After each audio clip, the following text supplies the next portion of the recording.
Parie sur le MMA avec Unibet. Quelle sera l'issue du combat? Une soumission? Un KO? Parie sur l'appli numéro 1 avec Unibet. 100 € de bonus sur ton premier pari. Saladine, salut. Salut. Et merci pour cette interview. Ça fait plaisir de te revoir sur la chaîne. Plaisir partagé. Alors, t'es toujours double champion du KSW, featherweight, lightweight. T'as un record de 20 victoires, 2 défaites. Et t'auras peut-être l'opportunité de monter ton record à 21 victoires. Donc tu vas faire ton retour dans la cage à Lyon ce 10 mai, c'est ça? C'est ça. Qu'est-ce que ça te fait de combattre là-bas? Toujours un plaisir de recombattre déjà. Voilà, là j'ai un combat rapidement. Ça me fait super plaisir. Et là c'est à Lyon. Nous avons un nouveau public, le public lyonnais. On va essayer de faire une masterclass. Ok. Et à la base, tu devais combattre Marcinelle, c'est ça? Ça se prononce comme ça? C'est ça. Ok. Mais il s'est blessé. C'est ça. Donc comment t'as vécu cette annulation avec l'équipe? C'était quoi la réaction? Surpris de la blessure, parce que c'était au dernier moment. Il restait 2 semaines, 2 semaines et demie. Il s'est blessé, petite douleur à la côte. Écoute, ça peut arriver à tout le monde. Ils m'ont trouvé un remplaçant vite, avec une histoire qui est pas finie entre moi et Marianne. Donc j'ai accepté directement. Dès qu'on m'a proposé Marianne, j'ai dit allez, let's go. Je suis prêt à l'affronter. Donc on va quand même présenter Marianne Ziolkowski, ancien champion des poids légers. Tu devais combattre contre lui en 2022-2023, c'est ça l'histoire. C'est ça. Et t'étais content de combattre contre lui, d'avoir ce nom-là qui s'est affiché contre toi? Moi, la vérité, peu importe, j'aurais pris le combat parce que je veux absolument combattre le plus rapidement possible. J'ai envie d'enchaîner les combats, j'ai pas envie de rester sans combattre.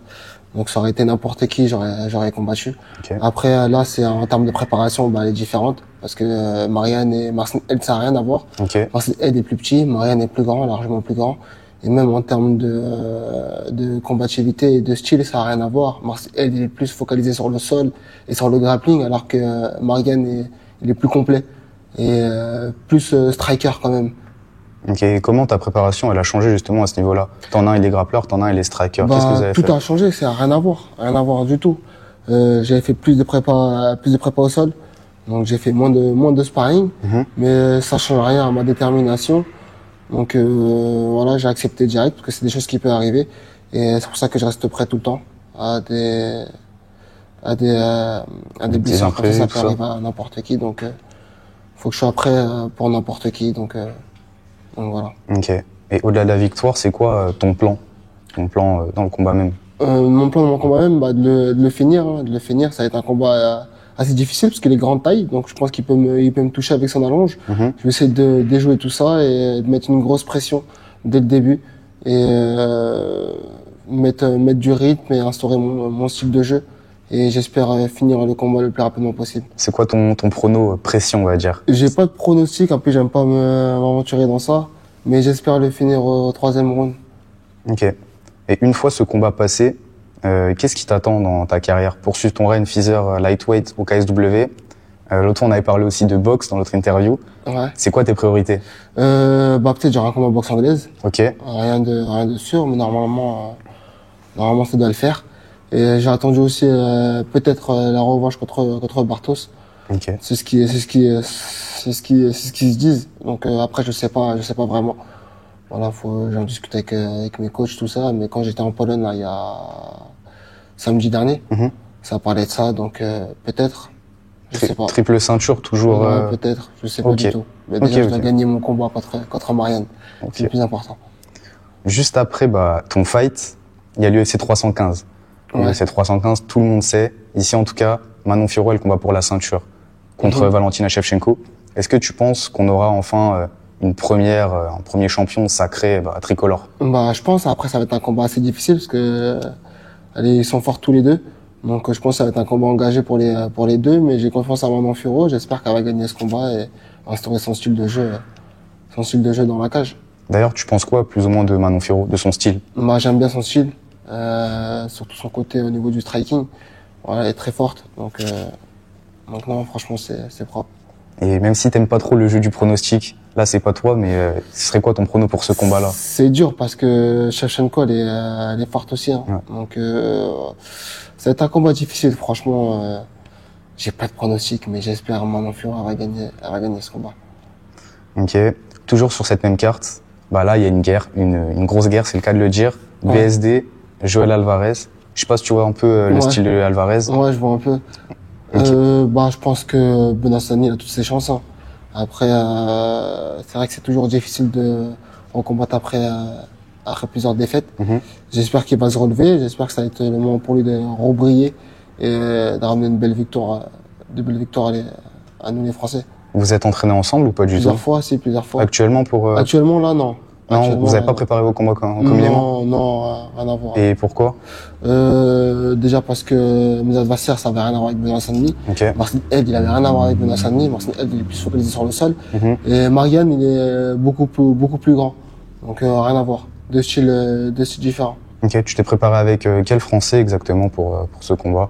Pour ce combat, aucun Français, non. Ok. Aucun Français, je me suis entraîné avec un combattant du KSW qui s'appelle Arthur Spilak, je crois. Ok. Je crois que si je me trompe pas. Et puis voilà, hein. Je me suis entraîné avec lui pour Ok, pour ok. Marianne. BSD Alvarez, t'as un prono ou c'est... Je veux dire BSD. BSD? Ouais, BSD. Finish, décision, tu penses? J'espère qu'il va le finir. Ok. J'espère. Ok, ok. Quelques jours après encore, il y a un autre Français qui va combattre, peut-être qu'il va devenir champion, c'est Baki. Il va combattre pour la ceinture de l'ARS vacante des welterweight contre Thiago Lima. Donc, est-ce que déjà tu t'es entraîné avec lui? Je me suis pas entraîné avec Même lui. pas, Il m'a appelé parce que je devais me préparer. Bah, il avait besoin d'aide Mhm. pour sa préparation. Mais moi aussi je combats, donc c'est un peu difficile. Baki, ça n'a rien à voir avec mes Ouais, adversaires. comme tu l'as dit. Hein. Voilà, c'est c'est un cube Baki, mais mes adversaires, ça avait rien à voir avec avec Baki, donc on n'a pas pu échanger. Ok, tu crois en ses chances pour la ceinture contre le... Bien sûr, Baki à fond. Baki à fond. Il s'entraîne dur, il est jeune, il a toutes les capacités pour devenir champion d'Arès.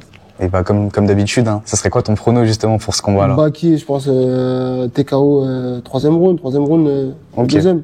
Ok, ok. Mais il affronte un mec costaud quand même, à 10-0 je crois. C'est Ouais, ça 10-0, un Brésilien, ça. c'est ça, ouais, c'est un Brésilien, Brésilien. ouais, 10-0. Non, j'espère que ça va le faire. Ok. Et donc potentiellement après ce combat-là, il aura une ceinture. Il y a un autre combat de Baki qui n'est pas terminé. En tout cas pour nous, Dombé. c'est ça, ouais. Est-ce que toi t'es hype par une revanche entre les deux? Ouais, si, hype à fond. Je suis resté sur ma faim lors de leur dernier combat où on attendait le troisième round, hein, et puis il y a eu l'épine qui est venue. Mais je pense ça fait un beau combat. Il était beau le combat. Mhm. Premier round, je donnais à Baki. Deuxième round, Dombé. Troisième, on est resté sur notre faim, tout le monde. Donc j'ai envie de revoir ce combat aussi. Combat quand même super stratégique. T'as pu tourner avec les deux. Ouais. On a pu voir les failles et les points forts entre, on va dire, qui se clashent entre les deux. Là, Mhm. pour cette potentielle revanche, tu verrais quelle issue? Quelle issue? Ouais. Ah, difficile, hein, difficile. Franchement, le combat il était serré. Ouais. Déjà, il y en a plein qui me disent non, il y en a qui me disent oui, mais moi j'ai trouvé serré en tout cas. Ok. Comme je t'ai dit, le premier round, Baki, il a ramené au sol, tout ça, et il faisait son contrôle de takedown et il arrivait à déjouer le côté striking de Doumbé. Deuxième round, Doumbé s'est installé. En termes de striking, il a commencé à défendre les takedowns de Baki. Donc, ouais, match serré. Je pense qu'on va voir le même combat. Ok, ok. On va faire un petit jeu. Ça va Ouais. être, je crois que ça va être ton jeu préféré, c'est le jeu des pronos. Pour des combats qui sont officiels et non officiels. Ok. Donc, premier combat serait John Jones contre Aspinal. Tu verrais quoi, toi? La vérité, Ouais. en fait, Aspinal, en ce moment, il a la force, hein. Il a la force, il est jeune, il a tout pour devenir champion. Je pense, je te mens pas, je mettrai Aspinal quand même. Ok. Ouais, Contre John Jones, ça me choque pas, en vrai. Hein. John Jones, c'est le Croate, mais là, Aspinal, il est chaud bouillant. Je pense qu'il a fait son temps, John Jones. Ok. Et là, je pense qu'il voulait prendre sa retraite. Ouais, Il y a on sait pas si pas longtemps trop. que ça, hein. On sait pas. En tout cas, il avait annoncé, mais on sait pas. Donc, mais je vois quand même Aspinal. En Ok. termes de poids et je pense qu'il est vif quand même pour un poids lourd. Ok. Ensuite, on va un peu switcher en boxe anglaise. 19 juillet, là, il y a un combat qui a été annoncé. C'était combat à contester pour la ceinture des poids lourds. Usyk contre Dubois 2. Usyk. Usyk, Ouais, sans Ouais, cash. sans Ok. hésiter. Après, il y a un coup au niveau des parties intimes, mais je pense pas. Ok. Pour l'UFC. En fait, on était resté sur notre fin, hein, sur le combat. Ouais, bah oui, il y a eu Dubois une belle polémique quand même. Ouais, une grosse polémique même. Ouais. Mais je pense physique quand même. Ok. Poirier contre Holloway 3. Je sais pas si t'as vu le combat, il a été annoncé. J'ai vu le combat. Il a été annoncé. Je dirais Poirier quand même. En termes de puissance, il est plus puissant que Max Holloway. Okay. À mon avis, il était limité, Max Holloway, quand ça a débuté beaucoup avec Poirier. Au niveau de la catégorie, on voit que Poirier, il est quand même au-dessus et beaucoup plus puissant que Max Holloway. Max Holloway, comme je dis, il a un gros débit, mais c'est pas quelqu'un qui peut te mettre KO sur un coup. Il a réussi à mettre KO Justin Gage, mais c'était à la fin. Et il l'a eu à l'usure. 5e round, il lui met un coup, il tombe par terre. Mais Poirier, il a cette puissance où il peut terminer n'importe qui. Donc je pense que quand même Poirier. Tu penses qu'il peut reprendre son KO, Max Holloway? Je pense qu'il peut prendre un KO. Hein. Ok. En plus là, il sort d'un KO, un gros KO, ouais. donc tu sais, c'est traumatisant quand même. Okay. En tant que combattant. Ousmane contre Buckley. J'ai vu cette annonce-là. Je pense Ousmane. Hein. Ousmane. Buckley en ce moment, il est sur la montée, donc on verra. Mais Ousmane, pour moi, en fight IQ, il est plus intelligent que Buckley. Ok. Maintenant, on va passer à des combats un peu fictifs, mais essaye de mettre ton cœur de côté. Ok. Imavov contre Chimaev. Waouh. La vérité, hein. Si Imavov s'entraîne dur, je suis sûr qu'il peut l'avoir. Parce que Chimaev, il a que de la lutte. Alors qu'Imavov, pour moi, il est beaucoup plus complet. Et on l'a vu, Chimaev contre Burns, c'était un peu compliqué. Ouais. Donc non, en vrai, Imavov, il a toutes ses chances pour en gagner. Hein. La vérité, il a toutes ses chances. Après, ils vont prendre pour un fou, mais pour moi, il a toutes ses chances. Bah, d'ailleurs, pour la dernière vidéo, t'avais bien pronostiqué Adesanya Imavov, donc pas vraiment fou, tu vois. Ouais, mais tu connais, ils connaissent pas les MMA et ils font des polémiques pour rien. Ok. Et Imavov contre le champion Dricus du Plessis. Imavov, il a ses chances aussi. Hein. Franchement, il a ses chances. En fait, je l'ai vu du Plessis quand il a perdu au KSW contre Soldic. J'ai vu qu'il était limité contre un mec qui est vraiment fort en striking. Après, c'est un gros striker à côté. Soldic, c'est vraiment le top du top au niveau du striking. Il a réussi à l'avoir. Donc, je pense qu'Imavov, il peut l'avoir. Hein. Si vraiment il est dur sur ses appuis, il peut même le finir. Après, du Plessis, quelqu'un qui avance, il peut avoir aussi Imavov à l'usure. Parce qu'on a vu aussi Imavov être dans le dur contre Strickland. Parce que Strickland, il est un peu bordélique et Duplessis, il a un peu aussi ce côté-là bordélique. Mais si Imavov il fait jouer son fight IQ, il a toutes les chances pour gagner Duplessis, largement. Ok. Pour Dvalishvili contre O'Malley 2. Qui? O'Malley, Dvalishvili. Merab contre Sean O'Malley. Franchement, O'Malley, il a ses chances. Hein. Il pouvait gagner la dernière fois, mais il a un gros cardio aussi, Merab. Donc... compliqué. Hein. Franchement, je le vois O'Malley gagner aussi. Hein. Et je vois Merab aussi gagner, je sais pas. C'est trop dur. Je dirais Merab parce qu'en termes de cardio, il a plus de cardio que lui. Ok, donc comme le premier combat. Ouais, Merab, il va lui mettre une grosse pression en lutte, il va essayer de le ramener au sol, faire au moins 20 takedowns par round. Ok. Et après, encore l'anglaise, 14 septembre, pour la ceinture des super moyens. Ouais. Canelo contre Crawford. La vérité, moi, après, ça regarde que moi. Moi, je dis Canelo quand même. Ok. Je dis Canelo même si Crawford c'est quelqu'un de ouf dans la boxe anglaise, mais même Canelo aussi, ce qu'il a fait. C'est ton boxeur préféré? Qui, Canelo? Ouais. Ouais, il fait partie de mes boxeurs préférés. Hein. Comparé à Crawford? C'est deux styles différents. Ok. Deux styles différents. Crawford, il boxe dans les deux gardes. Mais je préfère plus Canelo, moi. Ok. Je préfère plus Canelo. En plus, il a fait une décision contre Pivol. Ouais. Et Pivol, on sait sa puissance, comment elle est. On l'a vu contre Peter Biev. Et quand tu vois que Canelo, il tient 12 rounds contre Pivol, là, Crawford, il va monter de catégorie, je crois, pour affronter Canelo. Non, je pense que Canelo, en termes de puissance, il sera beaucoup plus puissant que Crawford. Okay. Je pense que Canelo va gagner. Ok. Ouais. Ensuite, pour des combats fictifs, encore une fois, Makhachev contre Topuria. Ah ouais, compliqué. Hein. Ah ouais. Compliqué. La vérité, compliqué. Après, Makhachev, il a trop une grosse puissance aussi pour sa catégorie.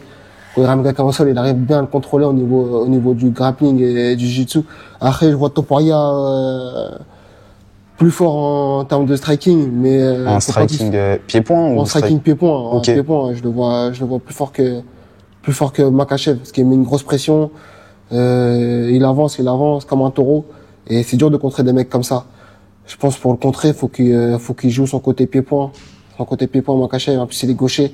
Faut qu'il fasse un bon travail de low kick, middle, high kick, tout ça. Après, on sait jamais, il peut mettre un KO, hein, mais je dirais Makhachev quand même. Ok. Je dirais Makhachev parce que Topuria n'a jamais affronté un 70 kilos, un vrai 70 kilos. Et là, Makhachev, c'est un vrai 70 kilos. Même si Topuria il a un gros sol, mais Makhachev, c'est costaud quand même. Ok. Après, il peut nous surprendre, hein, Topuria. Hein. Bon, il nous a déjà surpris. Il nous a surpris avec Max Holloway, il l'a fini. Non, mais j'ai Makhachev quand même. Je le vois Ok. pas. Je sais pas. Ok. En tout cas, s'il le bat, c'est incroyable. Ouais, ce serait fou. Mais si Makhachev il est bon dans ses appuis aussi, il peut faire du ça parce qu'on l'a vu Topuria faire l'ascenseur contre un combattant en 66 kilos où il s'est pris un high kick, il tombe, il se relève, mais le mec en face il a fait le con, il aurait dû prendre son temps parce qu'il était complètement sonné Topuria. Donc ça m'étonnerait pas si Makhachev il met un knockdown, on va dire. Ok. Et après, bon, bah, la dernière de ce petit jeu qui, Ouais. voilà, c'est Aspinal contre Gane. Non, Aspinal. Aspinal? Ouais, Aspinal. Même si, pour moi, Aspinal, il est plus complet Ok. que Gane. Après, je suis pour Gane, hein. J'espère que Gane, si s'affronte, Gane, il pourra gagner. Il va nous faire taire, nous tous. Et il pourra gagner, mais, pour être vrai, je vois quand même Aspinal devant. Je le trouve plus complet, en fait, que Cyril Gane, surtout en termes de lutte sol. Et même en striking, j'ai l'impression qu'il est plus dur. Alors que Cyril Gane, c'est plus, quelqu'un qui touche sans être touché, il essaye de gagner ses points, mais c'est pas quelqu'un qui a ce power-là. Après, je peux me tromper, hein. Mais en tout cas, j'espère que si ça affronte, Cyril Gane va gagner. Mais là, tu me dis là, ça maintenant, je dis Aspinal. Ok. Ok, bah, merci à toi pour tous ces pronos. Voilà. Donc, ensuite, cette année, est-ce que tu aimerais voir des jeunes combattants exploser, bah, en particulier, que ce soit de la hatch ou autre, des mecs qui méritent? Ouais, il y en a plein. Il y a Souil, il y a Well qui vont exploser, je pense, parce ils sont vraiment forts. Mhm. Ils s'entraînent très dur aussi. Donc, il y a Samba Simo aussi, qui a Qui mis un a gros mis- KO, là, ouais. à l'Hexagone. Il y a plein de petits jeunes comme ça qui vont monter et je trouve ça bien. Toi, t'as une pépite qui te fait vraiment chavirer comme ça, tu vois, tu te dis. Bah, je t'ai cité, hein, Samba Sima. Ok, Well c'est Samba Sima, et Souil. Ok, ok, ok. Les trois, c'est vraiment la pépite. Ok. Il y a aussi Tarzan aussi. Zachary Hamou? Ouais, Zachary Amo, qui monte en puissance. Il a mis un beau KO au KSW avec un beau bras arrière. C'est des pépites. Ok. Et quand tu débranches vraiment à 100% du sport, est-ce que, enfin, comment tu passes ton temps? Est-ce que tu as une passion un peu insolite, un truc différent que tu fais et que personne ne sait? Genre, Non. t'as pas de passion particulière et tout? Franchement, non du tout. J'aime bien la muscu, je fais beaucoup de muscu en dehors du MMA. C'est tout. Je sais pas, la sape, Si, un peu de ça, obligé. Ok. Obligé, mais non. Ok. Et petite question bonus, Ouais. ça va concerner du coup la carte du KSW. C'est quoi le combat, hors du tien bien sûr, ce qui est logique, qui te hype le plus? Qui me hype le plus? Bah, il y a Lebou et Amin Ayoub, hein. Lebou et Amin Ayoub. Je pense un peu, ils ont leur pris mon jeu, donc, Je t'ai entraîné avec les deux. on s'entraîne avec les deux, ouais. Tu penses, bah, entre les deux, qui peut l'avoir? Franchement, je pense Lebou, il peut pas avoir Amin Ayoub parce qu'il est plus lourd. Ok. Et je crois que c'est un catchweight le combat. Ouais, c'est ça. 12 ou 113 kilos. Et je trouve Lebou beaucoup plus dur qu'Amin Ayoub. Après, Amin Ayoub peut nous surprendre, mais j'irai Lebou quand même. Ok. Et bah, est-ce qu'à la fin, t'aurais un petit mot pour tes fans? Merci à tous ceux qui me soutiennent. Voilà, j'espère gagner mon prochain combat et vous faire vibrer pour un combat explosif. Donc suivez-moi le Jimé, rendez-vous le Jimé. Je vais vous faire vivre un grand spectacle, un grand show. Bah, merci à toi, Saladine, De pour rien. cette interview. De rien. Et on espère te revoir sur la chaîne. Avec plaisir. Et bon courage pour le combat. Merci.